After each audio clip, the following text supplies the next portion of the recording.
오늘 말씀 제목을 정하면서 좀 고민을 했어요, 사실. 왜냐? 오늘 제목이 뭐죠? 네, 기뻐하는 자라고 되어 있는데, 기뻐하는 자의 주체가 누구예요? 누가 기뻐할까요? 그쵸? 그게 좀 고민이 되죠. 아, 내가 기뻐하는 건가? 아니면 다른 사람이 나를 기뻐하는 건가? 그런데 좀 고민을 하다가 이렇게 결정을 했어요. 그래, 성경에 있는 말씀대로 가자. 이는 내 기뻐하는 자다 라고 해서 그냥 기뻐하는 자라고 했어요. 우리는 종종 이렇게 기뻐하는 자 또는 기쁨에 대해서 생각을 할 때 나를 기쁘게 하는 게 뭐지? 이라고 고민을 하지 않나요? 여러분들의 기쁨이 무엇입니까? 여러분들 어떻게 해야 여러분들이 기뻐하나요? 뻔해요. 돈 많이 받으면 기뻐해요. 그죠? 그리고 밖에 나가서 신나게 놀면 뭐 게임을 한다든지 뭐 노래방을 간다든지 유흥을 즐기면 기뻐해요. 근데 그 기쁨이 오래 갈까요? 그 기쁨이 오래 가나요? 돈 떨어지면 다시 슬프고 우울하고, 신나게 노래방에서 막 잠시 잠깐 놀면서 막 이렇게 유흥을 즐기다가 딱 문 밖을 나서는 순간부터 또 우울하고. 그런 부분들을 좀 생각해보면 정말 나에게 기쁨이 무엇일까? 나를 기쁘게 하는 것은 과연 무엇일까? 이런 생각이 들지 않나요? 우선 오늘 본문을 보면 하나님이 예수님을 보고 기뻐하는 자라고 말씀하셨어요. 하나님께서는 세상을 만드시고 하나님 나라를 온전히 세우시려고 했죠. 그래서 태초에 아담과 하와를 만드셨어요. 그리고 아담과 하와를 통해서 하나님 나라를 이루려고 하셨는데 문제가 생겼죠. 누가 중간에 등장을 하죠? 뱀이, 사탄이 등장을 해요. 그래서 그 사탄이 연약한 인간을 꿰어요. 속이는 거죠. 스스로 파멸의 길로 가게 옆에서 계속 속삭였어요. 인간은 그 나약함으로 인해서 하나님 앞에 불순종하는 죄를 짓고 하나님과 단절되고 하나님과 떨어지는 삶을 살게 되었습니다. 결국 사탄의 역할은 뭐였어요? 하나님과 우리의 사이를 갈라놓는 일을 했죠. 이 갈라진 사이를 다시 연합하기 위해 오신 분이 바로 예수님입니다. 그래서 예수님은 임마누엘이라고 얘기를 했죠. 하나님이 우리와 함께 계신다. 함께. 떨어져 있던, 갈라져 있던 사이를 회복시키시고 다시 연합시키시는 분이 바로 예수님이었던 거예요. 예수님이 이 땅 가운데 태어나셨어요. 정말 사람의 몸으로 살으셨어요. 이 땅에 30년간 일반적인 사람과 똑같은 삶을 살았죠. 여러분들 30이 넘었나요? 30년 동안 예수님은 어떤 삶을 살았을까요?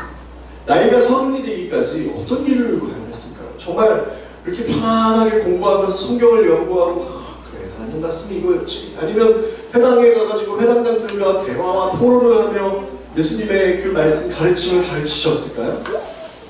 예수님의 아버지의 직업이 혹시 뭔지 아시나요? 예수님의 아버지의 직업은 목수셨어요. 목수. 지금은 그래도 좀 여러 가지 도구들이 있으니까 좀 편하지만 과거에는 그런 도구들이 많이 없어서 나무를 잘라다가 그 나무 형태대로 만들고 붙이고 그것들을 이제 조각하고 정말 힘들지 않았을까요? 그 힘든 일을 30년간 나이가 30이 될 때까지 하셨던 거예요. 우리가 겪는 거의 모든 일들을, 오히려 우리보다 더 힘든 일들을 겪으셨겠죠. 그 겪으면서 정말 많은 생각을 하셨을 거예요.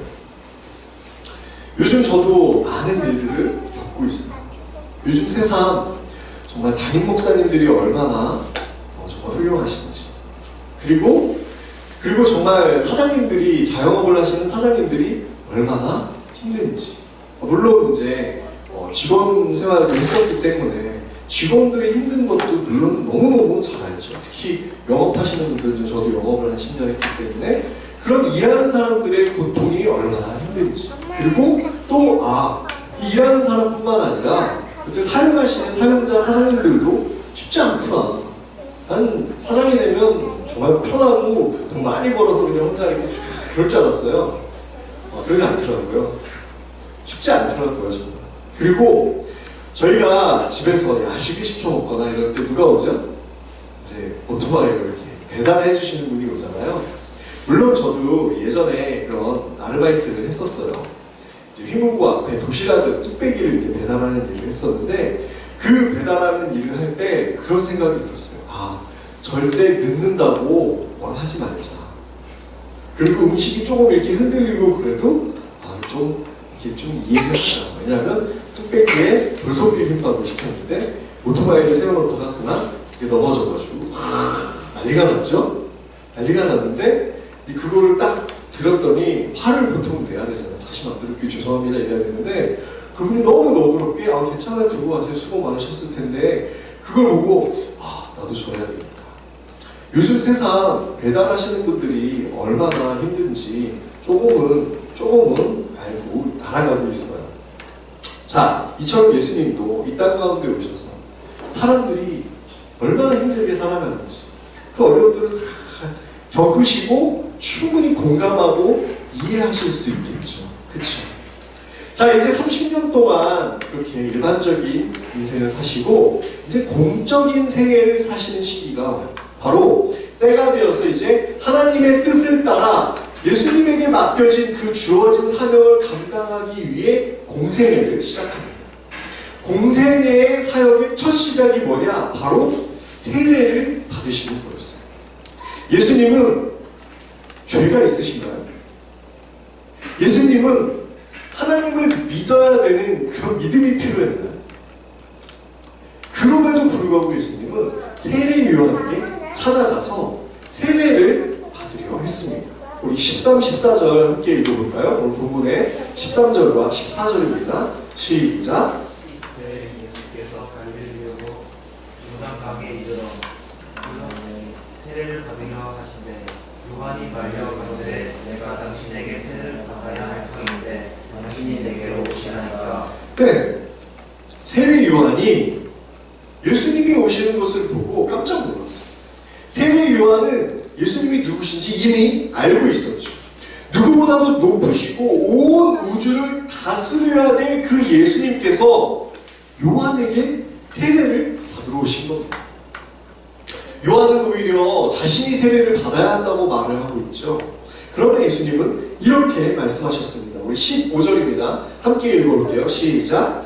예수께서 대답하여 이르시되 이제 허락하라. 우리가 이와 같이 하여 모든 의를 이루는 것이 합당하니라 하시니 이에 요한이 허락하는지라. 예수님께서 세례를 받으시고 이제 내 뒤에 모든 이들이 누구처럼 하라고요? 바로 나처럼 해야 된다. 내가 먼저 앞장서서 세례를 받을게. 이제 내 뒤에 나를 본받아 세례를 받아라. 내 뒤에 있는 모든 이들은 세례를 받으라는 의미겠죠. 예수님도 이렇게 세례를 받으셨는데 누가 하면 나도 세례 안 받아도 돼. 그건 뭐 세례 받는다고 뭐 죄가 씻겨져? 세례 받는다고 다시 거듭나? 중생이 되는 거야? 아니잖아. 세례 받아도 그만이고 안 받아도 그만이니까 그냥 안 받아도 돼. 라고 있는 사람이 누가 있을까? 만약에 예수님이 안 받으셨다면 그런 사람이 있을 수도 있어요. 그러나 예수님이 먼저 받으셨다는 거죠. 하나님의 뜻을 따라 그리고 질서에 따라 예수님은 요한에게 세례를 받으셨어요. 그때 하늘에서 하나님의 음성이 들립니다. 17절 말씀입니다. 시작. 하늘로부터 소리가 있어 말씀하시되 이는 내 사랑하는 아들이요 내 기뻐하는 자라 하시니라. 아멘. 이는 내 사랑하는 아들이요 내 기뻐하는 자라. 예수님을 두고 지금도 하나님의 아들임을 부인하는 사람들이 있어요. 단순히 하나님이 그냥 보내신 선지자다. 그냥 일반적인 사람이다. 그리고 정말 위대한 성인이다. 종교적으로 뛰어난 그냥 위인이다. 라고 말하죠. 하지만 하나님께서 많은 사람들이 보고 듣는 가운데 분명하게 말씀하셨어요. 누구라고요? 이는 내 아들이다. 하나님의 아들이라고. 아들. 여러분 민수기 6장을 보면 제사장 축복 기도문이 나와요. 제사장이 백성들에게 이렇게 축복을 해라 라고 하나님이 하신 말씀이에요. 하나님이 제사장에게 이렇게 말씀하셨죠. 예배를 드리고 제사를 드리러 나온 이들에게 이렇게 축복해라 해서 민수기 6장 22, 27절에 뭐라고 되어 있냐.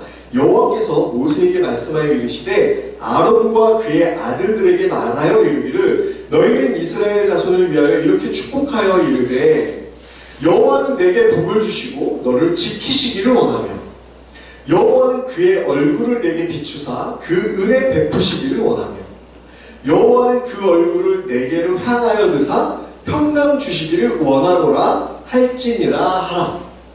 그들은 이같이 내 이름으로 이스라엘 자손에게 축복할지니 내가 그들에게 복을 주리라. 제사장들에게는 축복 권한이 있었어요.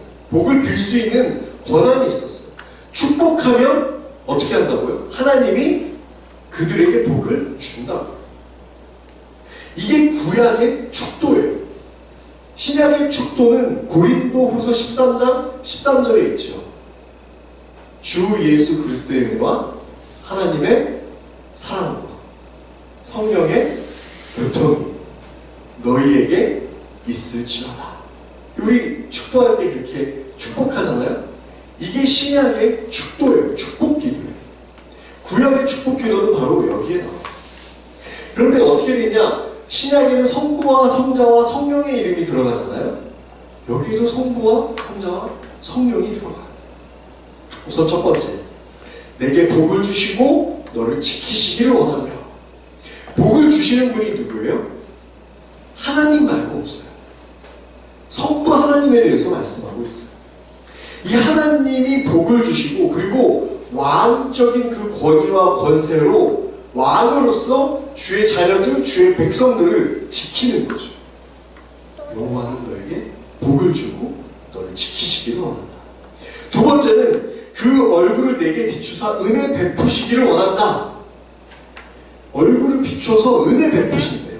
여러분, 은혜라는 단어 어떤 뜻일까요? 은혜는 받을 수 없는 사람이 받는 게 은혜예요.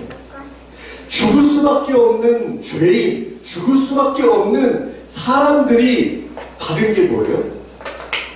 구원, 영원한 생명이에요. 이것은 우리의 노력으로 받는 게 절대 아니에요. 저 착한 일 조금 했어요. 저 헌금 많이 했어요. 저 봉사활동 많이 했어요. 이런다고 구원받아요? 아니요.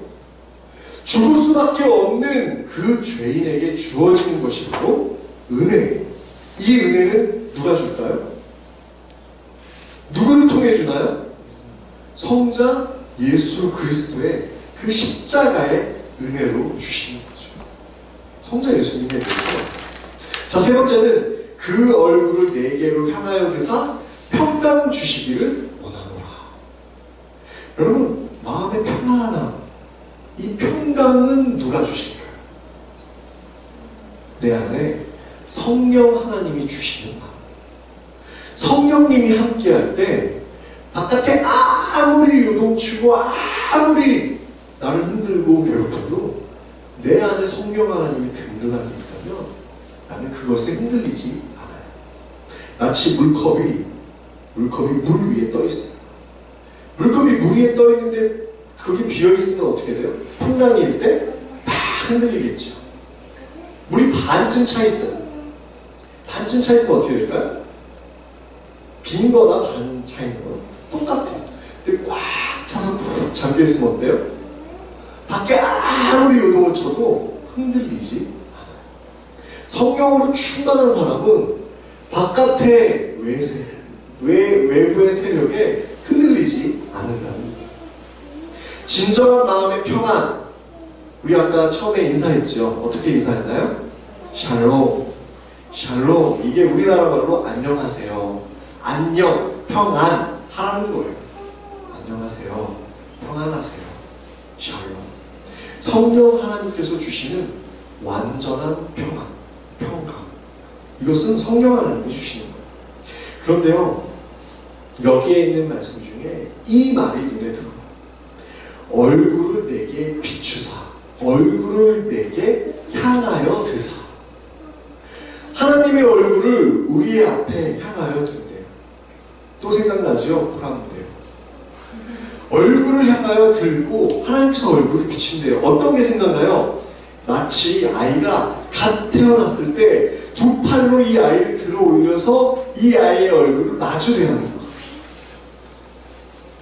여러분, 그 얼굴을 마주할 때 부모님의 마음이 어떨까요? 정말 눈물이 그렁그렁해가지고 감격에 감동에 정말 사랑스러운 그 눈빛으로 바라보지 않을까요? 10개월 동안 뱃속에서 꼭꼭 숨겨왔어. 이 아이가 얼굴을 잘 보여주지도 않고 도대체 누구인지 너무너무 궁금해요. 그러다가 10개월 만에 이 아이가 딱 나오는 거죠.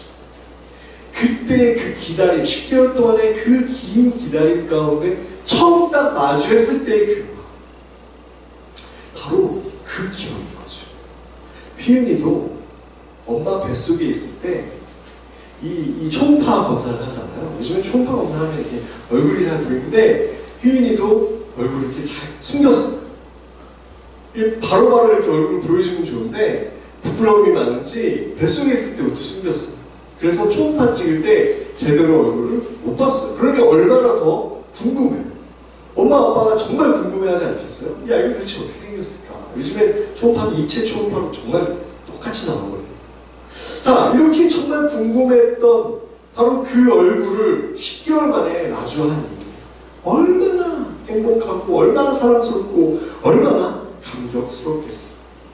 이렇게 뱃속에 나와서 서로 만났을 때 그 기쁨, 그 기분은 아무도 모를 거예요. 그죠? 아이를 낳아보고 아이를 마주해본 부모님이나 알지 여러분들은 아이를 낳아보지 않은 사람 아무리 설명해도 그걸 모를 거예요. 두리안을 먹어보지 않은 사람이 아무리 설명을 해도 알지 못하듯이 이 기쁨, 이 기분, 이 감동, 이 감격 아무도 모를 겁니다. 이 기쁨을 그대로 컨트롤 C, 컨트롤 V 해서 오늘 성경 본문으로 가져오는 거죠. 이 감동. 예수님께서 세례를 받으시고 나오셨을 때 하나님께서 하신 말씀 뭐라고 하셨다고요? 이는 내 사랑하는 아들이요 내 기뻐하는 자다. 바로 이 기쁨. 이 거듭남 가운데 우리가 세례를 받고 내가 하나님을 믿겠습니다 라고 신앙을 고백하고 하나님의 자녀로 온 이들에게 하나님께서 하시는 말씀이죠. 하나님께서 그 감격 가운데 바로 예수님에게 하신 말씀처럼 우리에게도 하시는 거예요. 사랑하는 그루터기 교회 공동체 여러분, 눈을 감아 가만히 떠올려 보시기 바랍니다. 과연 누가 나를 이렇게 기뻐할까? 누가 나를 이렇게 기뻐해 주실까? 물론 분명히 우리 부모님이 우리가 세상 가운데 나왔을 때 우리를 기뻐해 주셨을 거예요. 하지만 한 분 더 계시죠. 누구예요? 바로 하나님이세요. 하나님의 자녀인 우리를 보셨을 때 하나님의 자녀인 우리에게 바로 이렇게 말씀하는 거죠. 이는 내 사랑하는 딸이다. 이는 내 사랑하는 아들이다. 내 기뻐하는 자다. 아무도 건들지 마. 내 자녀야. 너 얘 힘들게 하지 마. 큰일 날 줄 알고 혼나. 내 기뻐하는 자고 내 자녀야.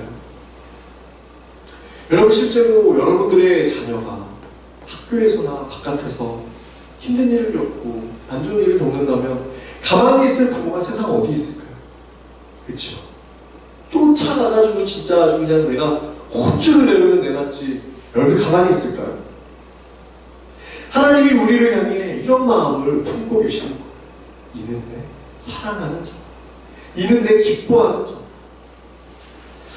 하나님은 태초에 아담을 만드시고 사람을 만드시고 이렇게 말씀하셨어요. 27절에 창세기 1장 27절에 하나님이 자기 형상 곧 하나님의 형상대로 사람을 창조하시되 남자와 여자를 창조하셨다. 누구의 형상대로요? 하나님의 형상대로. 여러분, 자녀는 누구를 닮았어요? 부모님 닮았잖아요. 엄마 아빠 닮았잖아요. 우리도 누굴 닮았어요? 하나님 닮았어요. 하나님의 형상대로 지어진 우리, 저와 여러분은 하나님의 자녀로 하나님을 닮은 사람입니다. 31절에 뭐라고 얘기하고 있냐? 하나님이 지으신 그 모든 것을 보시니 보시기에 심히 좋았더라. 우리를 만드시고 하나님이 뭐라고 말씀하셨냐면 보시기에 심히 좋았다고 말씀하십니다. 하나님 보시기에 심히 좋은 우리입니다. 저와 여러분 하나님께서 보시기에 심히 좋고 그리고 기뻐하는 존재라는 것.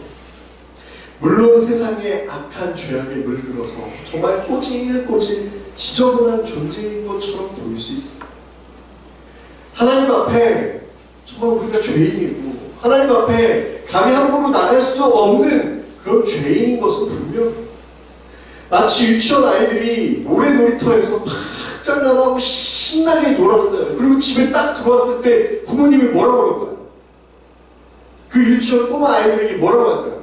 야, 너 당장 세수하고 씻고 목욕하고 샤워 싹 하고 와. 그럴까요? 아유, 어디서 놀다 왔어? 어디서 이렇게 꼬집꼬집 놀다 왔어? 일로 와, 일로 와. 그래서 하나님 어떻게 해주시죠? 부모님이 어떻게 해주시죠? 옷을 갈아입혀 주시고 씻겨 주시죠. 이 말이 스가랴의 여호수아가 지저분한 옷을 입고 왔는데 혼낼 줄 알았더니 어떻게 해요? 혼내지 않고 오히려 그 옷을 깨끗한 옷으로 갈아입었다.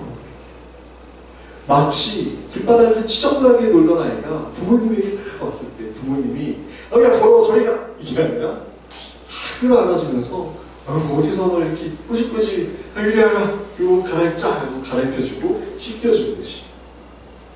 분명한 것은 우리는 하나님께서 만드신 귀한 존재라는 거예요. 그리고 돈이 구겨져도 그 돈의 가치를 잃지 않듯이 우리가 아무리 더럽혀지고 우리가 아무리 구겨져도 우리 존재의 가치가 떨어질까요? 절대 그렇지 않다는 거예요. 오히려 세상 그 무엇보다 그 누구보다도 귀하고 소중한 존재라는 거예요. 하나님께서 기뻐하시는 자, 하나님께서 기뻐하는 자가 누구죠? 누구예요? 예수님. 정답이죠? 그리고 또 누구예요? 바로 저와 여러분인 겁니다. 하나님께서 예수님을 기뻐하시듯이 우리 또한 하나님이 기뻐하십니다. 실수투성이고 문제가 가득하고 하나님이 아닌 다른 것들을 따라 정말 우상숭배하듯이 정말 부모님이 뭐고 저고 저리고 하네 내가 욕심껏 내 욕심대로 살아가고 이렇게 살아가고 우리가 하나님의 자녀인 그것들을 잊어버리고 산다 할지라도 우리는 누구의 자녀예요? 하나님의 자녀예요. 하나님의 자녀인 것을 결코 부정할 수 없어요. 이제 우리는 하나님의 자녀인 것을 알고 하나님의 자녀답게 살아야 합니다. 하나님께서 기뻐하는 자라면 그럼 어떻게 살아가야 할 것인가? 답은 너무너무 간단해요. 바로 예수님처럼 살아가면 됩니다. 아주 쉽죠? 예수님이 힘든 일을, 인간들이 도저히 살 수 없는 일을 살아내셨나요? 아니에요. 예수님이 먼저 간 그 길을 우리는 한 걸음 한 걸음 따라가면 됩니다. 이제 복음서를 조금씩 읽어나가면서 예수님이 어떻게 살아가셨는지, 예수님은 어떤 삶을 살았는지 우리는 그 삶을 한 걸음 한 걸음 살아가면 되는 거예요. 예수님이 사셨는데, 예수님도 사셨는데 우리가 못할 게 뭐가 있어요? 예수님을 따르는 삶, 예수님을 닮아가는 삶, 그것이 바로 하나님이 우리를 기뻐하는 삶이에요. 예수님을 닮아 예수님처럼 살아가는 저와 여러분이 되기를 간절히 소망합니다.